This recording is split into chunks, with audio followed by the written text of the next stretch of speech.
I had never had any contact with art galleries before. You know, as a student, I was a little bit intimidated to go. I came from a small town. But when I had put in a couple of years with Suzanne Brown, I heard that she was looking for a director, Elaine Horwich.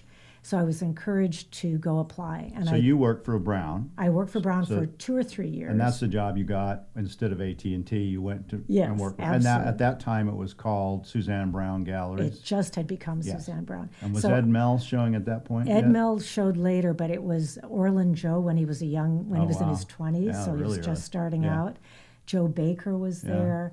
And so I got to, and Rudy Fernandez was there. So she was showing Hispanic artists, if you want to call Rudy Hispanic or Latino or Chicano, I think at the time was more the term that would have been used. Joe Baker, of course, the Delaware, Orland Joe, I believe Navajo. Navajo Ute. Ute, Both. So I started to learn about, so I knew about the jewelry background, lesser names, but certainly Loloma. Suddenly we're showing R.C. Gorman, Charles Loloma, Orland Joe. At Suzanne Brown? At Suzanne Brown's, so all of these people. And so I got to know them well. Yeah, she was doing jewelry in the whole Native American. She wasn't doing she did show Loloma. Yeah. But other than that, it was pretty much the sculpture and paintings, because Joe Baker was a painter. And how did it feel going from academia, right, to retail? Did you feel like it was a sellout, or did your colleagues go, oh? Not at all. To me, I used the same. Sometimes people do feel they that. do, and I did later. I did change my mind, but it was all exciting to me. I was around a different group of people. There was a lot of glamour. Bruce Babbitt came in all the time. Irma Bombeck came in. So I got kind of caught up in the social end of things. I was just the shop girl, but I got to be around important people. Right. And, the social column writer came in all the time, and the openings were exciting to me.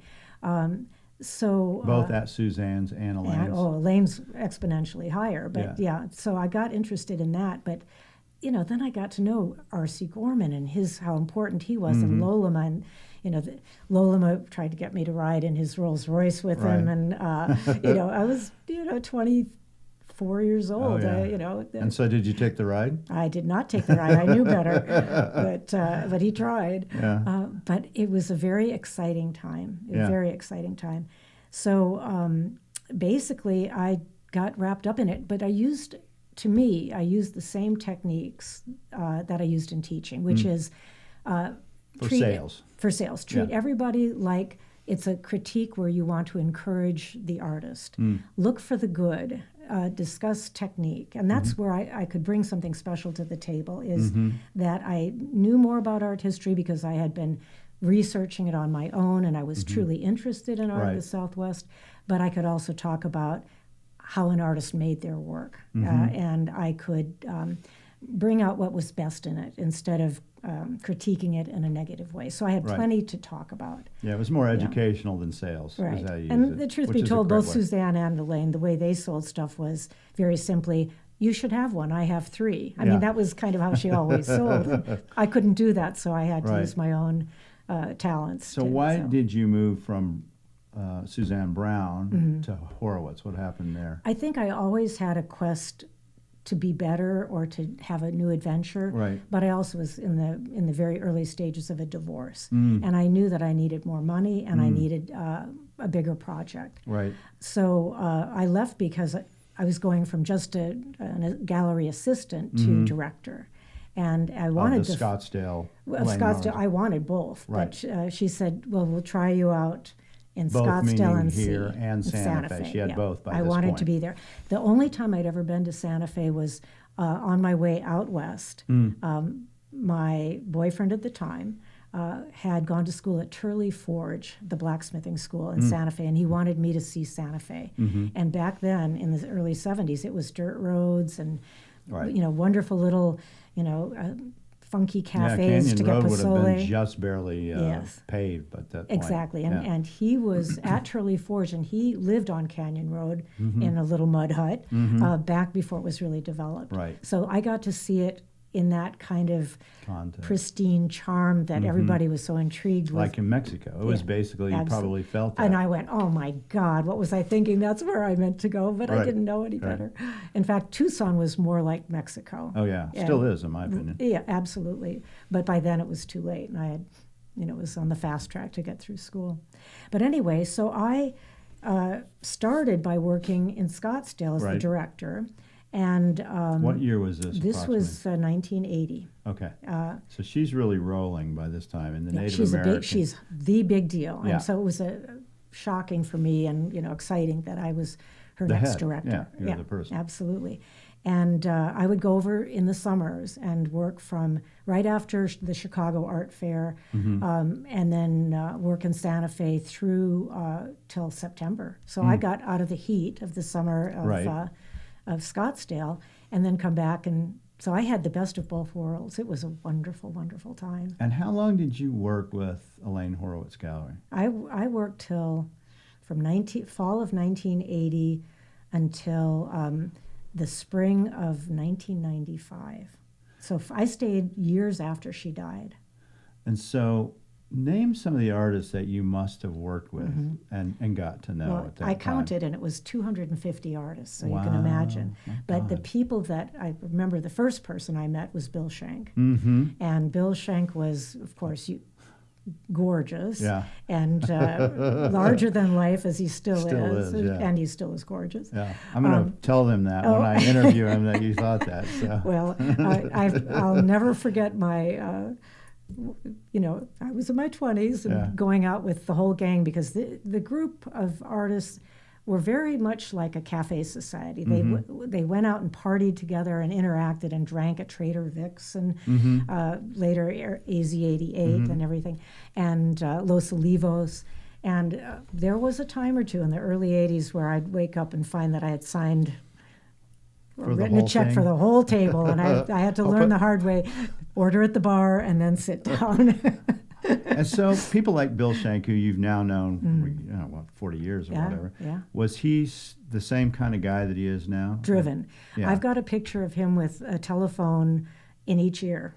He would be doing deals constantly. Yeah.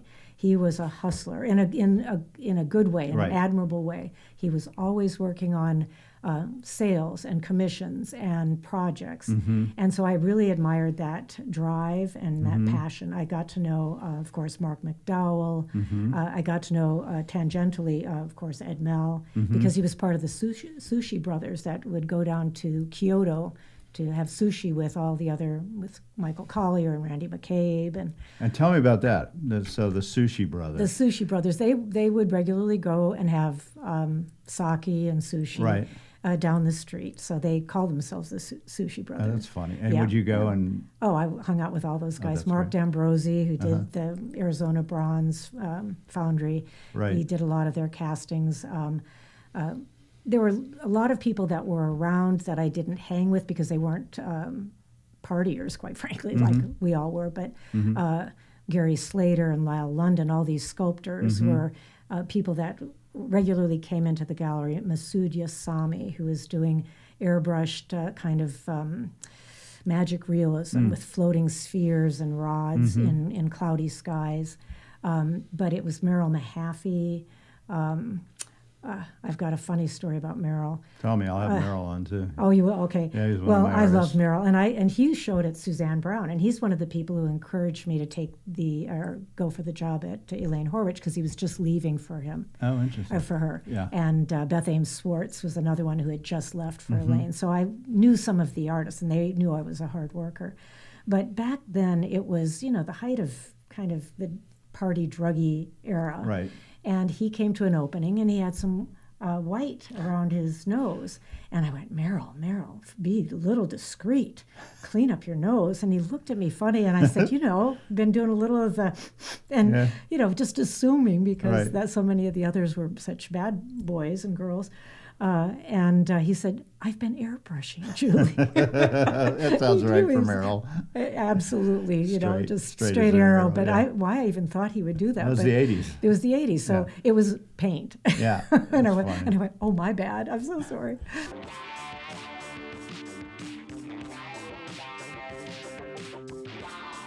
I got a job at a radio station, Flagstaff. First of all, I got an English degree because I thought I would go into my father's business in Chicago, that I would scratch the itch for a couple of years in Arizona, that I'd be, I'm intensely practical. My father was practical. And I thought, look, I'm just not going to be a vagabond artist and traipse around the country. That's just not something that I think I can do. I thought I would go into my father's business, try to make some money, and then later make the move. Well, I met an Arizona girl when I was at NAU, Peggy, and Peggy's like fifth generation Arizona, and her family was just wonderful, and she was supportive of what I wanted to do. I went home after graduation and tried the family business for about 6 months. I'd already met Peggy. I already knew I was going to marry her. She was still back in school. I said, look, to my mom and my brother, I can't do this. I'm finished. I'm going to Arizona. I'm going to stay. I don't know how it's going to work out, but I went back, bus tables, got a job at a radio station selling advertising time.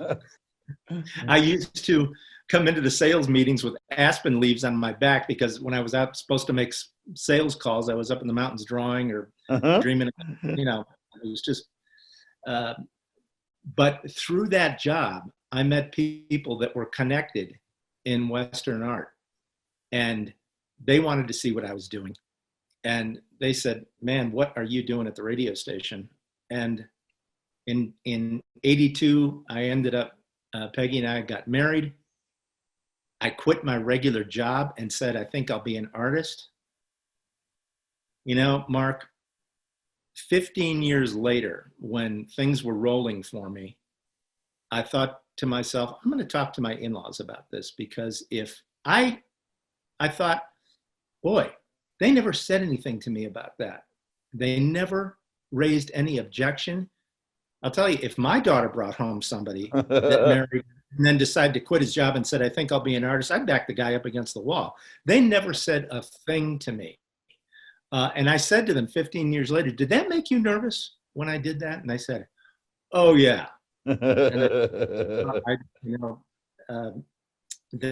were just wonderful about it. And I think they probably knew that I was kind of an A-type personality, that I was not going to let my dream, if it didn't work out early, their daughter suffered through it for years and years of being a starving, and possibly alcoholic and all of that stuff. So I think they probably realized, and I had myself on a time clock. I figured I can't put her through this if this is going to be awful, but it worked out almost from the get-go. How long did you give yourself to be able to start making money as an artist? I don't think I had a time frame in mind, but here's the thing, my philosophy about go back east, work for a while, make some money, and came back, well, it sounds great in theory, but the fact is, and it dawned on me, you don't make this jump when you have a mortgage and a wife and a family and all sorts of obligations. I didn't have anything. Peggy and I didn't have anything together. We could get by. So we figured this is the time to do it when you're not risking an entire lifestyle. We didn't have a lifestyle. We didn't have anything. But the job that I had I wasn't making anything. And I surpassed my income with art from my old job. I've surpassed that within a year. Peggy brought in the steady money for the first year or two, and we banked my income. And it just, we kept doing that, even though I surpassed all expectations of what I thought I might be able to do. So, and that was actually a very good plan to do that. I have young artists come to me. In fact, it's a funny story. Matt Smith came up to me probably in 1990, introduced himself. And I said, wow, boy, it's great to meet you. I hear many great things. I love your work. I love what you're doing. He said, do you have any advice for me? And I said, yeah. Because there wasn't anything I knew about painting that he didn't know. So it wasn't artistic. I said, if you ever get your hands on any money, bank it, because we can't afford to live at our means in this deal. And we will stifle our growth if we have to paint for the market. So don't get the idea that if you have some success, it's always going to be there. Bank it so you can get through the lean times and you can keep working on your art and improving and doing the things that you need to do to get better. Because if you get locked into a lifestyle that you have to maintain, it can kill your growth fast. And he said to me about, I don't know, must have been about 5 or 6 years ago, he said, that is the single best piece of advice I ever got. And I've never heard that before. And I think that is very prescient advice. It really is correct. And it's interesting that I haven't heard it before, but because just what you said, not only the fact that you have the money, but also the fact that it doesn't stifle your growth as an artist. That's critical. That's a really important takeaway, I think, for artists to hear. That was absolutely huge, because I knew that I could make steady money doing this. And if I locked onto a gallery too soon, they'd want to work hard and fast, and I would stay at that level. And I knew that I had a lot of learning and a lot of growth to do, and I still do. But I did not want to get locked into a lifestyle or anything like that. I wanted time to grow. And I figured if you don't have the means to be able to keep doing this, because it's going to take you years and a lot of brush mileage to figure out if you've really got any chops at all. If you don't have that opportunity, you'll stifle your growth right at the get-go. So just don't hamstring yourself. Put enough back so you can weather the lean times, because they're going to be there.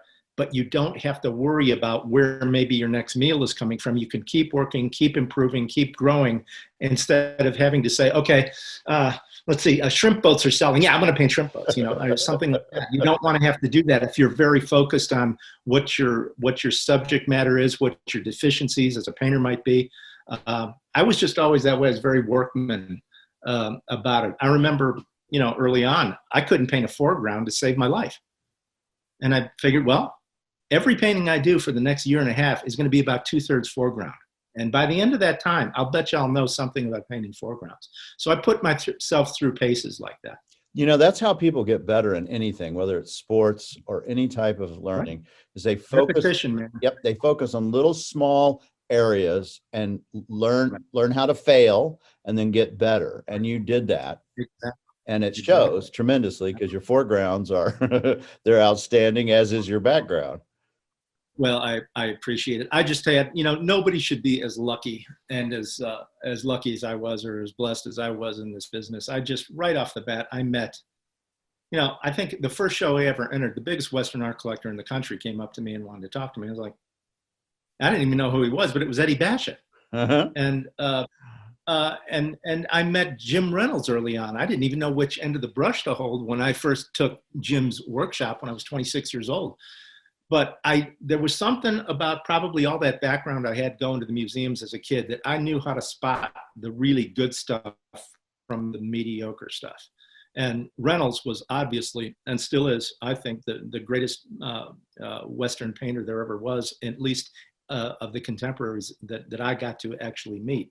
And he became a great friend and a great mentor. And then, Ned Jacob was huge, just huge influence on me. And I got to study with him quite a bit, and then sort of an informal mentoring, or sort of a friendship. And then another guy by the name of Michael Lynch, who is probably my best friend in the business, who just taught me the joy of painting. Because, when you're as focused and as driven as I was, your growth probably is not as fast as you want to see it, And so I was frustrated a lot and aggravated a lot that I wasn't getting this as fast as, or the improvements were not coming as quickly as I thought. And I got around Lynch, who taught me how to you just lighten up and have some fun. This is supposed to be a joyous experience, that joy of painting is supposed to come out the end of your arm. And that's very hard to do when you're PO'd all the time because you stink. So I do think there's something very valuable about being self-criticizing, but there's also a downside of that, because it almost doesn't allow you sometimes to calm down, relax, realize this takes years. You are not a genius, and you're just going to have to work at this a long time. And then I started to enjoy the process of learning, the process of painting, and fell in love with the whole idea of painting hang the market. And that's when things started to really take off, when I decided that I would just much rather be good at this than famous.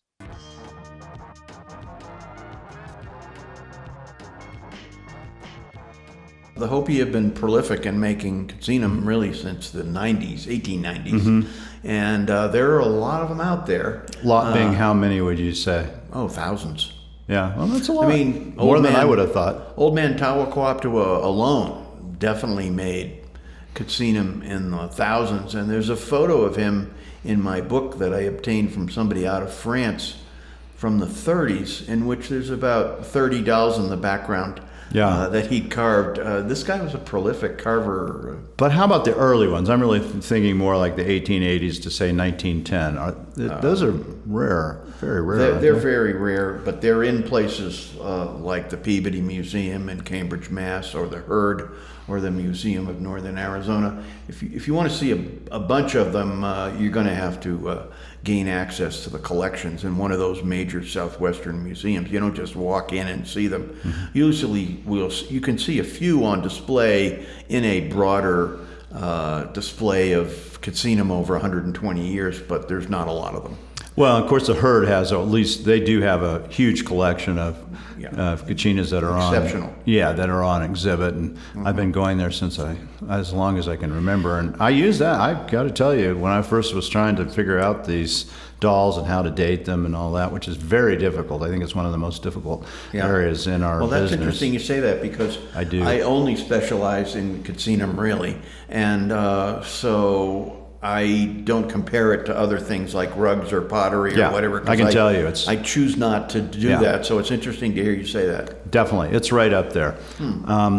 And for a couple of reasons. One, anytime you're dealing with wood or stone, those are the easiest things to replicate or make fakes or frauds. Yeah. So, and people have been making copies for years. So you have to wager, you're through this amount of pieces that aren't old, but before you can do that, you have to understand what old looks like.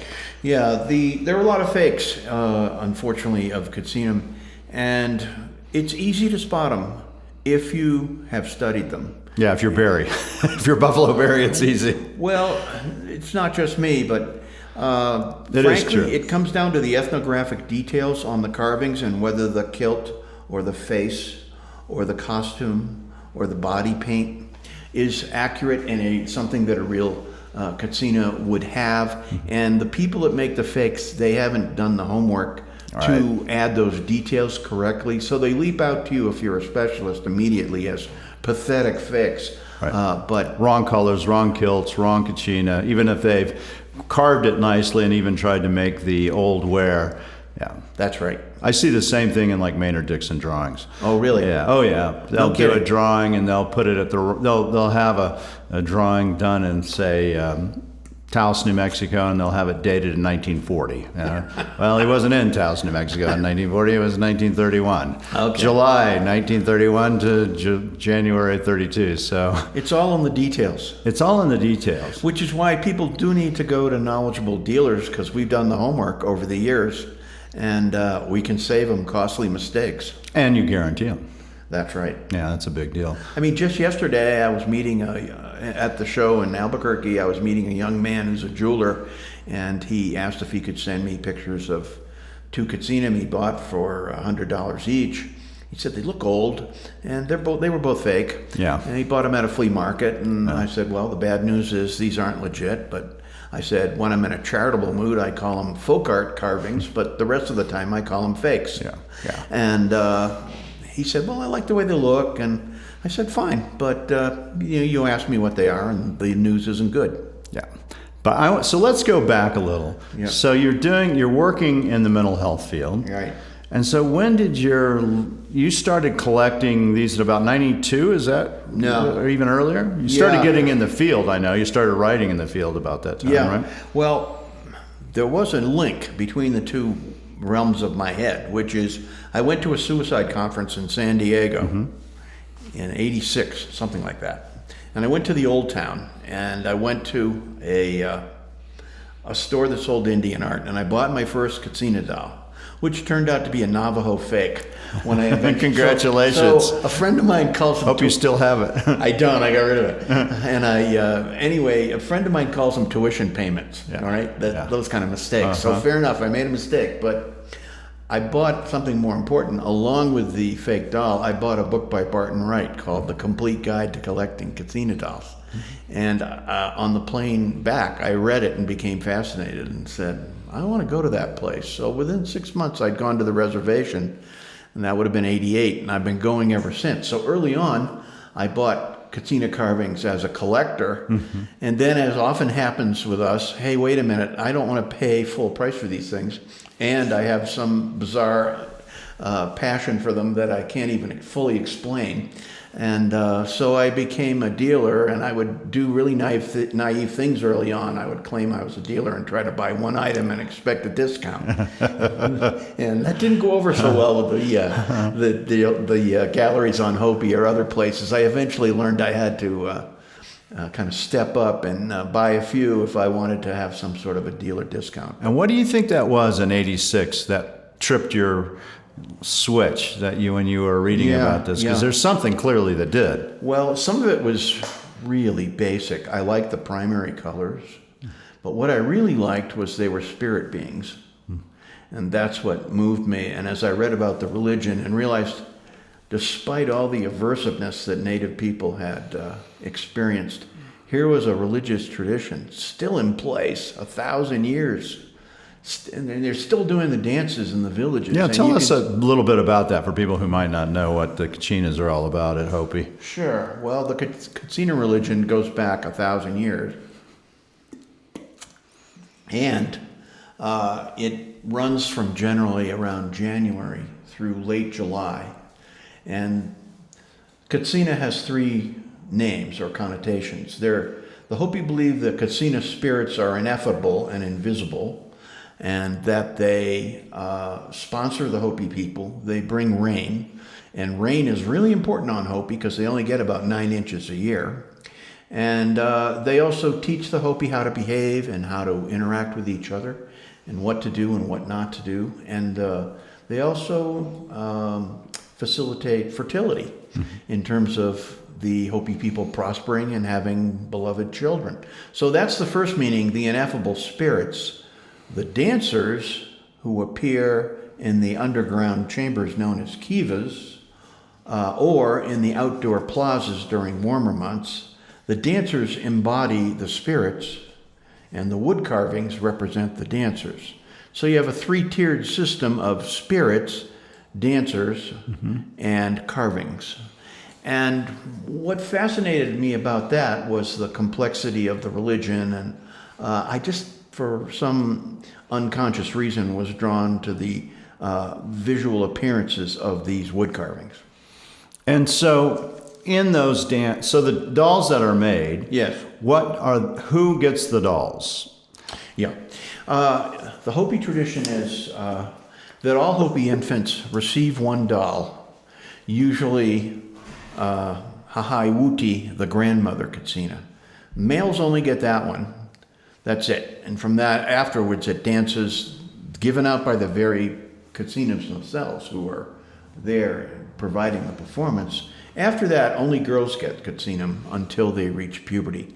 And they're usually given several per year at some of the major ceremonies. But at some point, the Anglos, the anthropologists, or the tourists, or the ethnologists, or whatever, they started to collect them.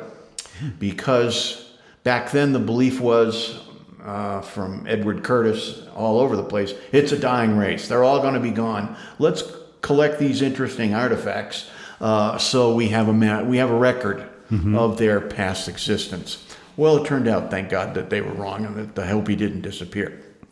But then the Hopi, probably in about the 20s, started making them for sale. And they were indistinguishable in general then from the Katsina that were given to the Hopi girls. But there's not a lot of employment on the Hopi reservation. It became a whole major cottage industry In that Hopi. 20s, starting in about the 20s. That's what we think. And were these dolls given by the uncles to the kids, to their nieces? Well, we don't talk about that. Okay, that's interesting. Yes, because the Katsina spirit, the dancers, they are the Katsina spirits and dancers. Yes. And they give them I get it. to the children. And I've been trained by the Hopi that the religion isn't for me. I'm what's called a Pahana, a white guy. Yep. And I try not to ask questions about the religion because I've learned that the Hopi are pretty sensitive about intrusive questions and Rightly so, by the way. exactly about experts writing about them because people have done things in the past like burst into kivas and ceremonies and confiscate sacred objects and take photographs of ceremonies to the point where all the tourists and photographers were disrupting the ceremonies. So I really try to be respectful. And one aspect of that is being very careful about your language. And I've been trained a lot by Hopi folks and other friends who live out there how to conduct myself in a way that hopefully most of the time is sensitive and respectful. Yeah, so you're sensitive to the religion, you're sensitive to the people, and you're sensitive to culture, and you enjoy the art that they've made. I do. And do they have an issue at all with the Kachinas being sold? Do you know? I know they're still carving them, and it's an important part of their industry, actually. The Zuni appear to. The Hopi, it's been going on for 100 years. Many Hopi make their living selling carvings. Right. And once in a while, you'll hear someone take a fairly unusual position objecting to the sale of the Katsina carvings, but frankly, it's very rare. And it's not like, for example, Iroquois masks. Yeah, right. That's Which something. I can't speak about that in a knowledgeable way, but those are often considered very sensitive and not to be sold. Correct, and I know you and I are both in this position that if we have material that we feel even remotely has some kind of a religious or spiritual component, that's not something we want to handle or deal with. That's something for those cultures. That's their cultural patrimony and things that we stay away from. And as you said, Absolutely. Iroquois masks are one of those areas, and should be. Right, absolutely. You've got to be respectful. If you're respectful of the culture and the material, then you have to respect the boundaries that they have been set. that they request.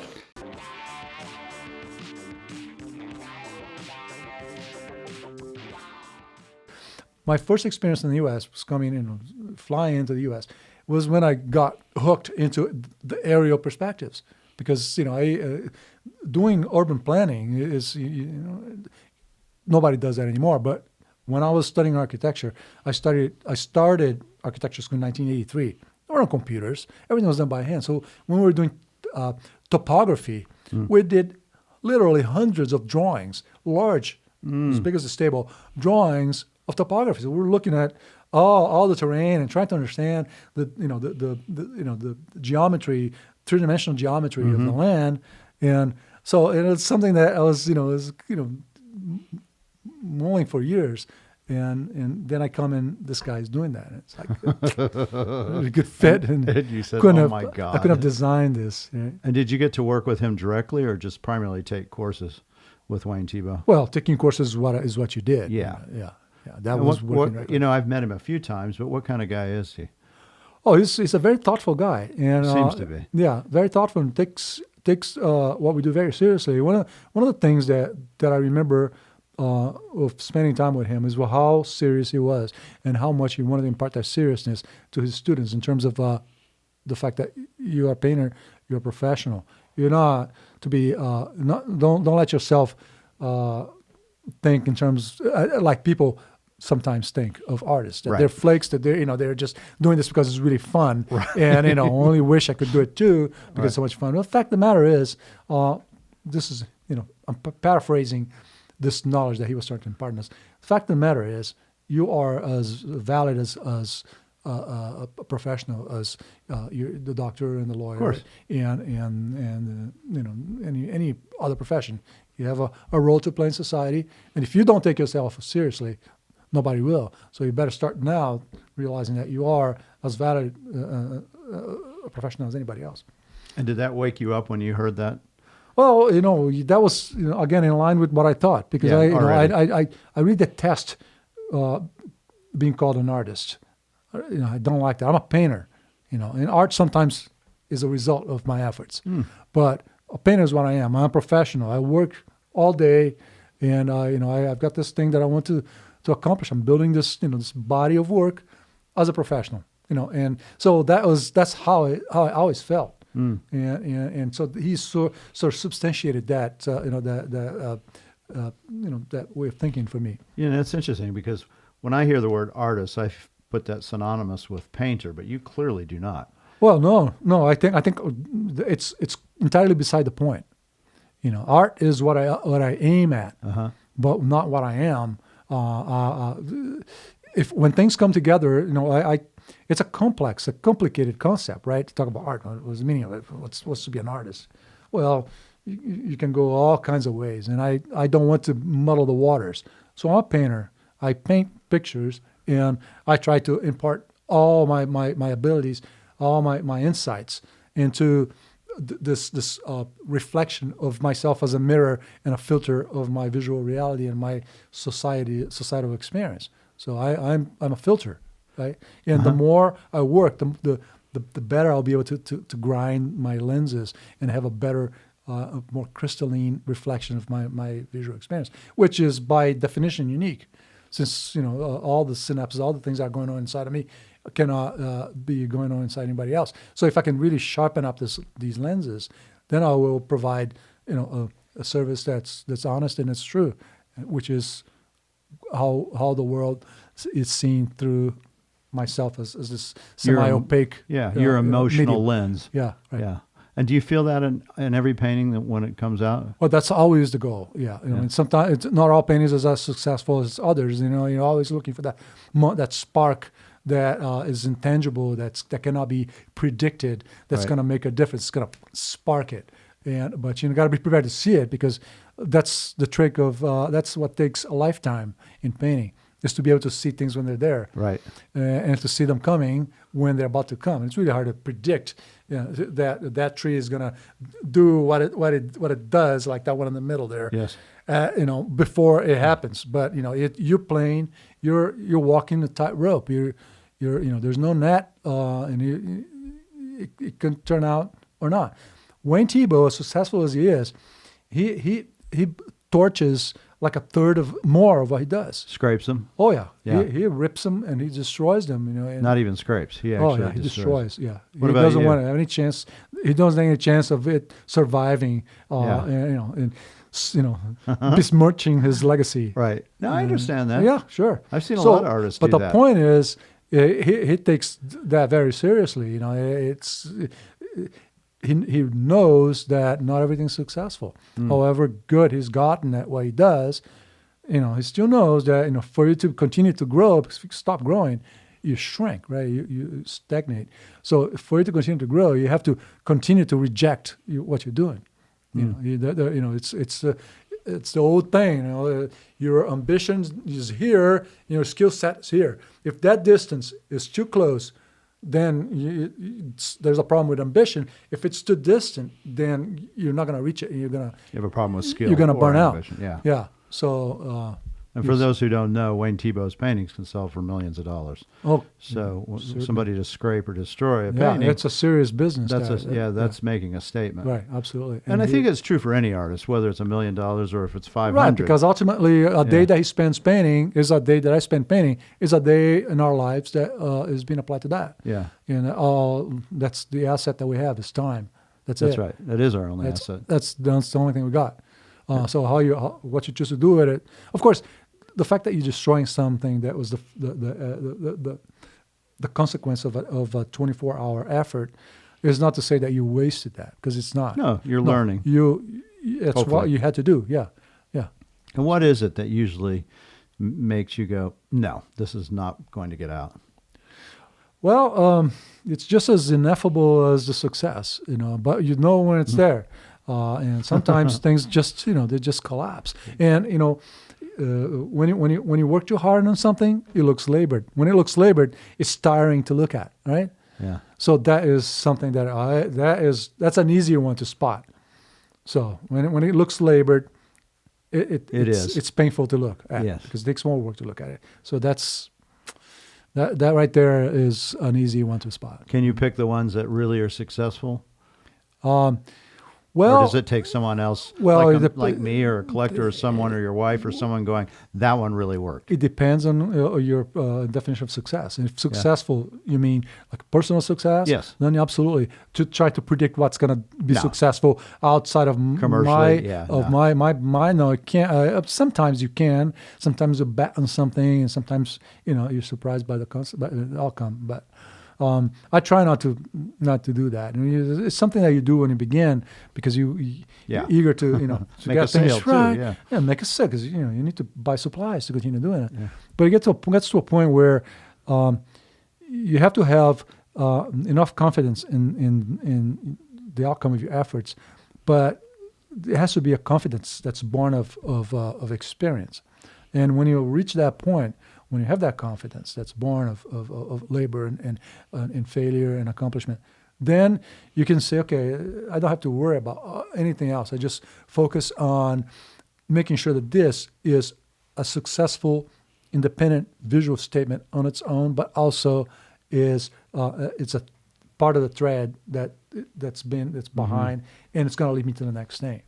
So it's connected. And it's also an entity that has its own life. So when you start, so you get your degree at Davis, I want to get to the point and find out when you get to that point where you feel like you're there. Uh-huh. But you had to go through some hurdles to get to the point where you go, I'm there. I know who I am. I'm confident. Yeah. So what do you do after Davis? You go and start doing illustrations. So illustrations for magazines and web design and graphic design. And web design's early there too, fairly early. Oh, right? yeah, That's yeah, late 80s, early 90s. Yeah, early 90s. Yeah. And I was doing a lot of Flash illustration. Yes, I do. So I was doing that because that was something that few people did. So I thought, okay, that'll be a niche. So I did some of that. It was. And I did that and I got to a point in 2002, my house was paid for, and we were in a situation where the famous leap could be taken. So I took the leap. I pushed everything aside, and I stopped doing all those things, and I just started painting. And of course, I went for 2 years with no income, but that was 2002, and that was it. That's what it took.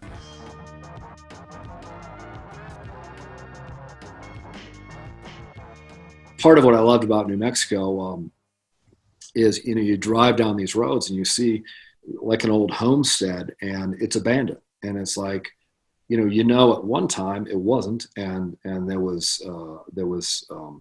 life and energy there, and there was all kinds of things happening there. And that has always fascinated me, kind of what's left behind. And whether I'm here or whether I'm in the Midwest or wherever, you can come across places like that and you can almost feel the presence of them, and to me, that is fascinating. And so it's interesting, when I used to paint my more realistic paintings, I would listen to a lot of books, a lot of audio books, because to me, realism is like literature. You're telling a story with that. And there were times where I would try to pair a particular book. I'd choose a book based on the painting I wanted to do to put me in this mindset of telling the story. And I still believe that a good painting tells a good story. I think it's really helpful. I mean, and that's why I'll put certain narratives in my work that help perpetuate that.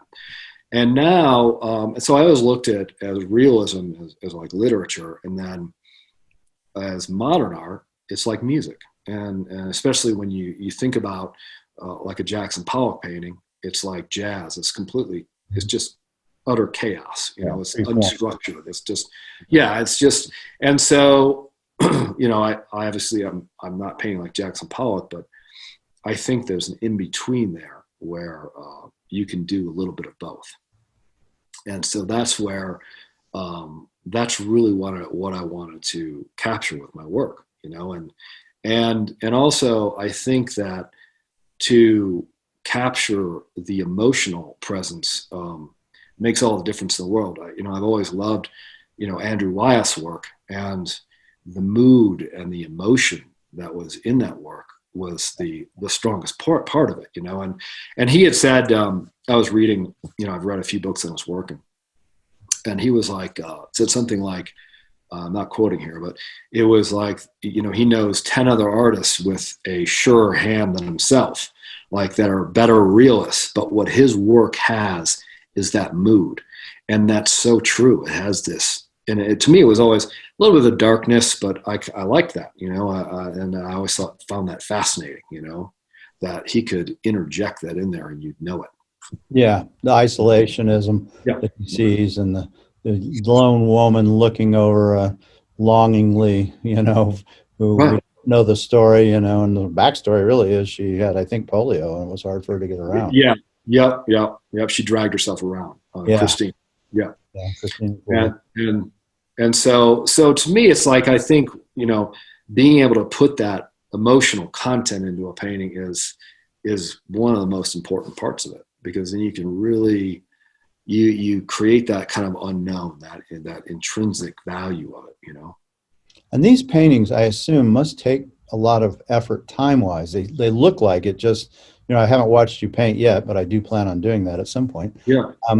But they look like there's a time suck there to make these things.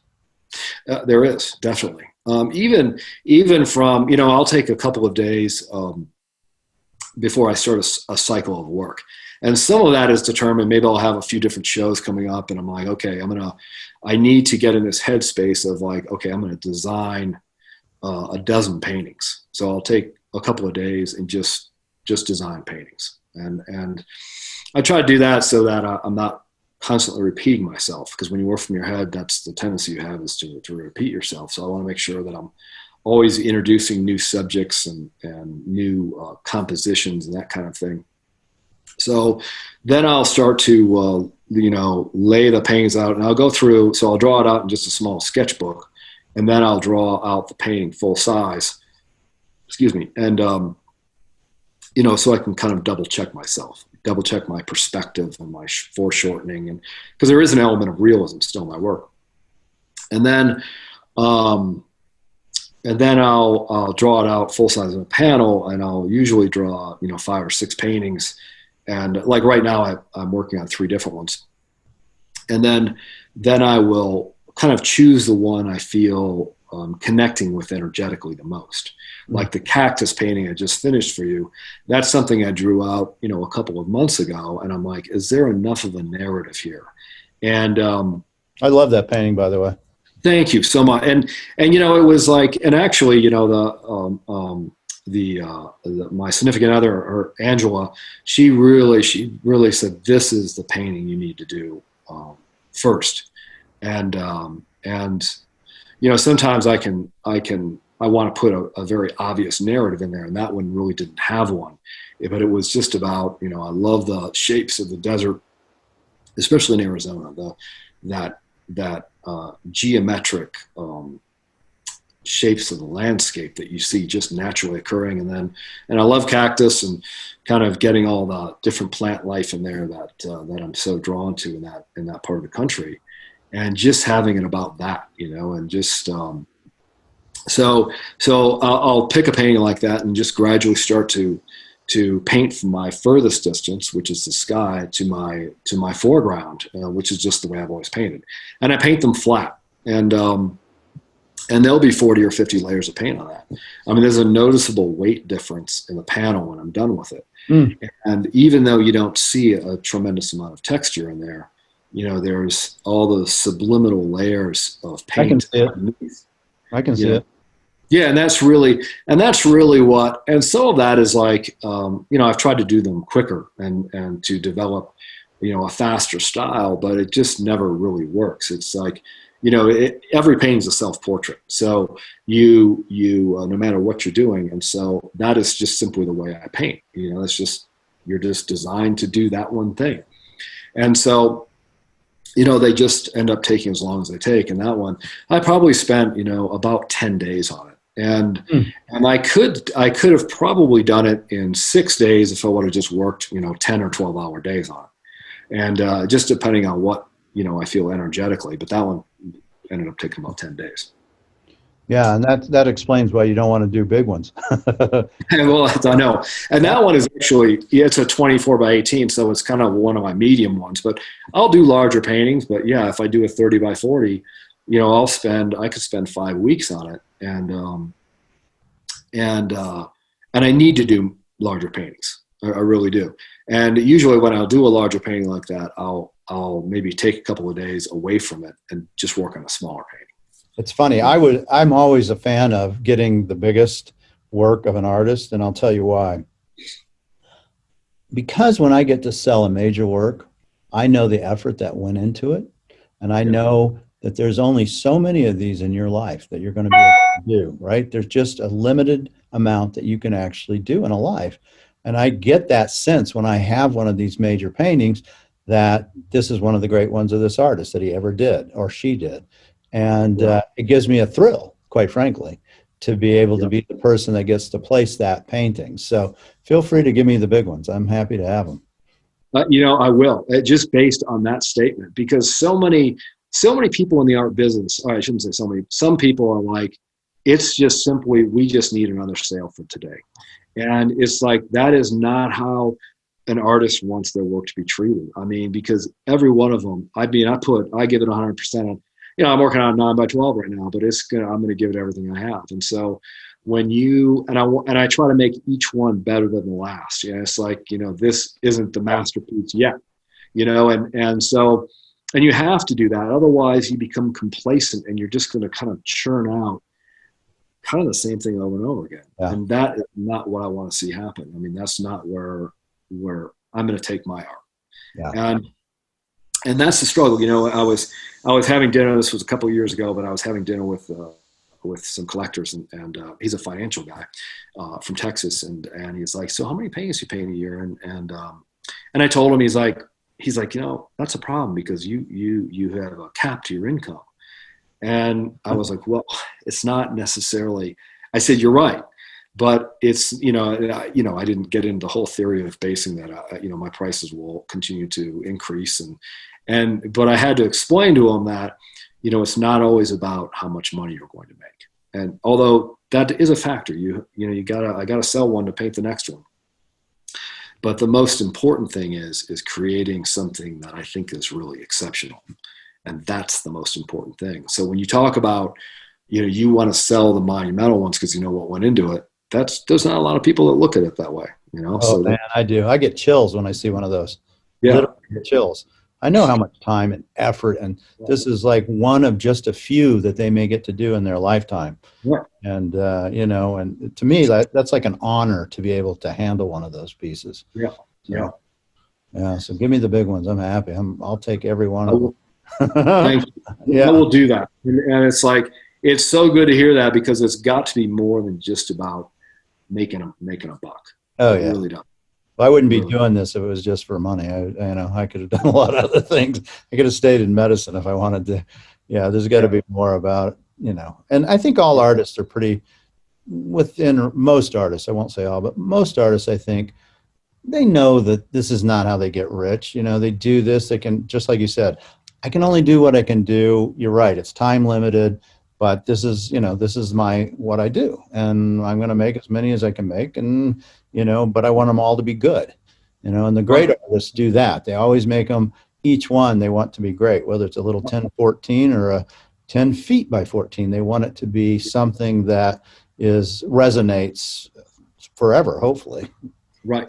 You know, and I absolutely agree. And a small painting can still have a big presence. I mean, Oh, if absolutely. you think about, and Salvador Dali was, when I was a kid, he was a huge influence of mine. And the persistence of memory is a tiny painting, but it's like when you see it, it has a huge presence to it. You know, so it doesn't have to be something gigantic. You just want it to be great.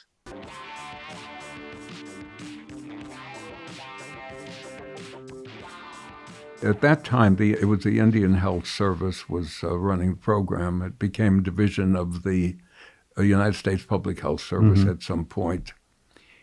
And the Navajo are subject to several important diseases. For example, congenital dislocation of the hip is endemic on the reservation. And curiously enough, acute gallbladder disease, gallstones, are very common amongst the Navajo. So if a Navajo gets an acute pain in his right upper abdomen, he knows that he probably needs surgery, and he'll come into the Anglo clinic. And the Anglo doctor will take an x-ray and show him the stones. And the Navajo looks at it and he knows he has to go for a cholecystectomy. Right. No argument. And so, but there are other illnesses and other complaints where the Navajo has the opportunity to decide whether he's going to go to a native healer or to a Anglo doctor, a Western healer. And I was always puzzled as to how they determined that. Obviously, for something like a dislocated hip or a gallstone attack, the Navajo they're going to have to get. It's acute. Yeah, it's acute. They have to do that. And I didn't understand this for many, many years until I ran into a psychologist who had worked on a Navajo reservation for many years. And I asked him this question. He said, it's very easy. When a Navajo decides to go to a Western doctor, it's to be cured. But if he goes to or she goes to a native doctor, it's to be healed. Yeah. And I think you are familiar with that. Yeah. Hosa, yes. And there is a difference between cured and being healed. Correct. And so even after a successful gallbladder operation, the traditional Navajo has a healing ceremony, which is really quite extraordinary. Did you get to see some of those? Yeah, I did see healing ceremonies. Yes. And they work. That's right. And did you, as a scientist, as a researcher really in that field, what was your take on the medicine man's role as a healer? Well, they would. It was very clear that the person who was being healed achieved a degree of tranquility in their environment, in their lives, And decrease stress. and decrease the stress. Which decreases disease. That's right. Yeah. Because there's still a Navajo tradition that illness can be caused by psychological factors, that you've been cursed, you've been a medicine man, an evil medicine man has put a curse on you. You're familiar with voodoo death?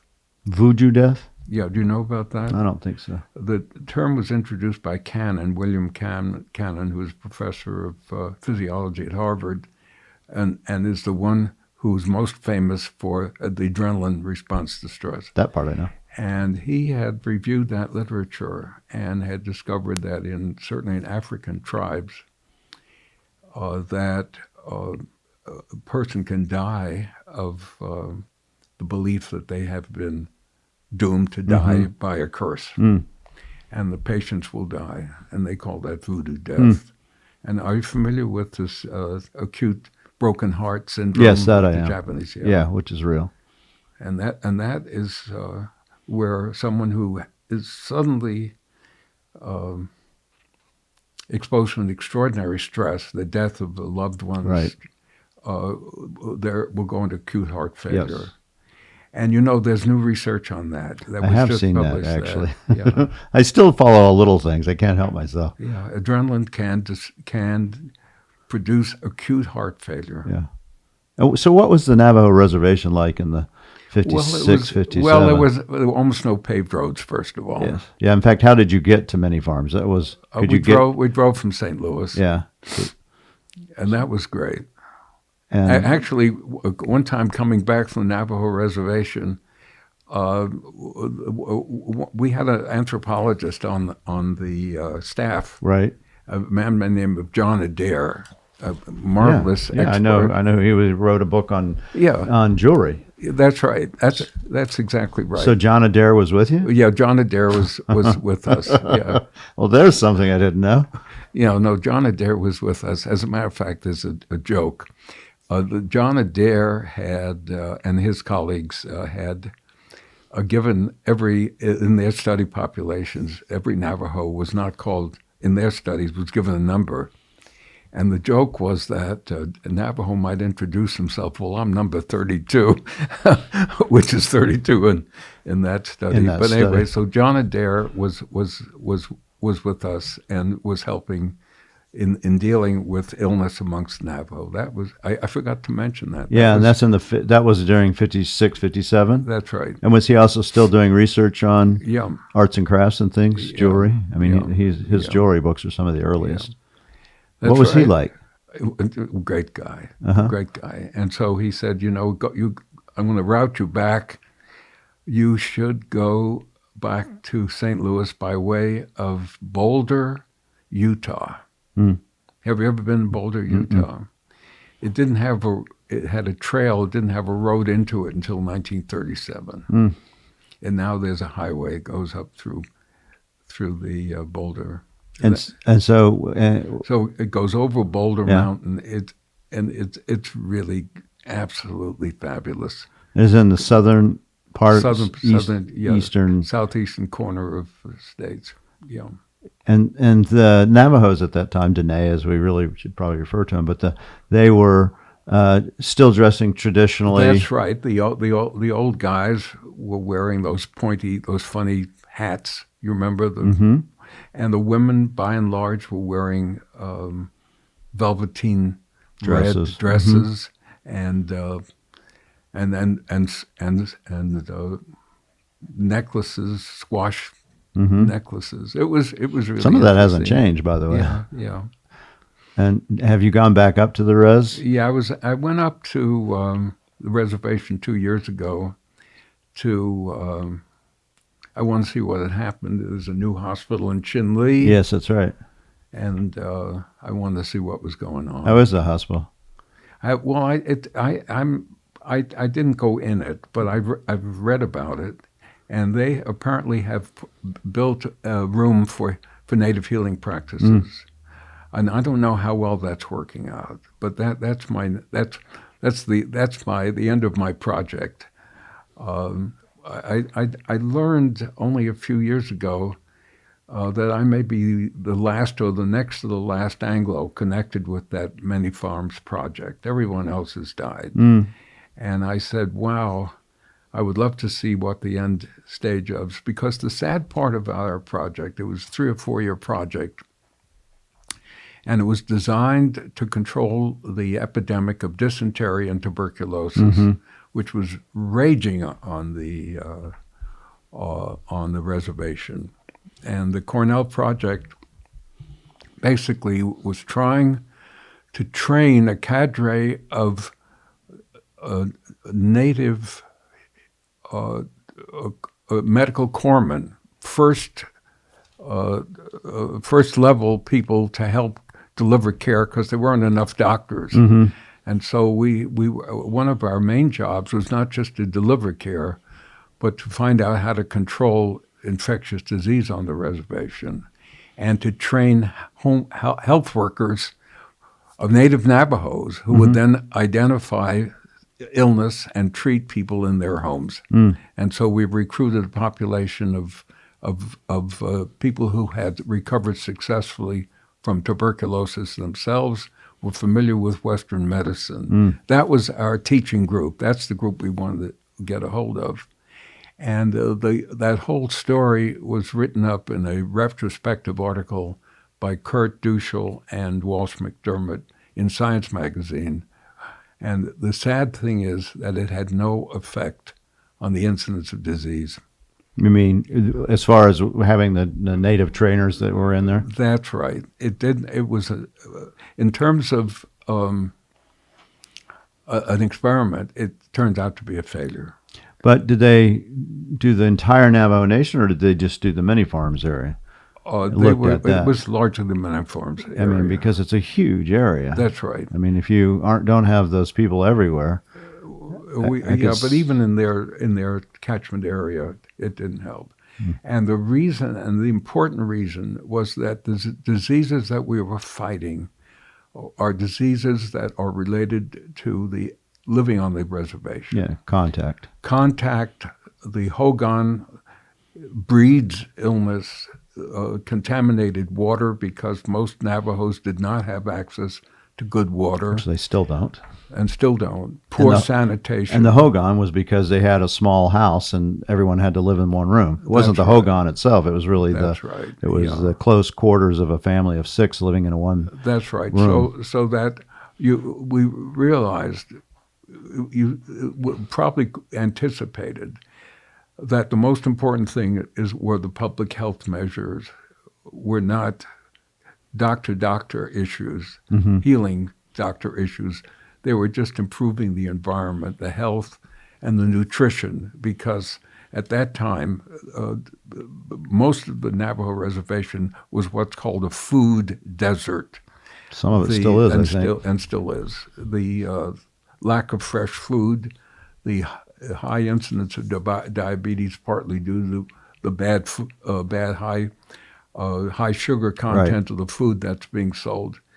And then the largest cause of illness still on the reservation is alcohol related. Yeah. It's the main thing. So that probably hasn't changed, I'm afraid. And no, it's still a thing, even in the last couple of years. And this is what's so interesting, so that your Western medicine one-on-one doctors taking care of patients with specific symptoms, which is so important in our culture, is still not. It's still only a Band-Aid for the whole healthcare system on the Navajo reservation.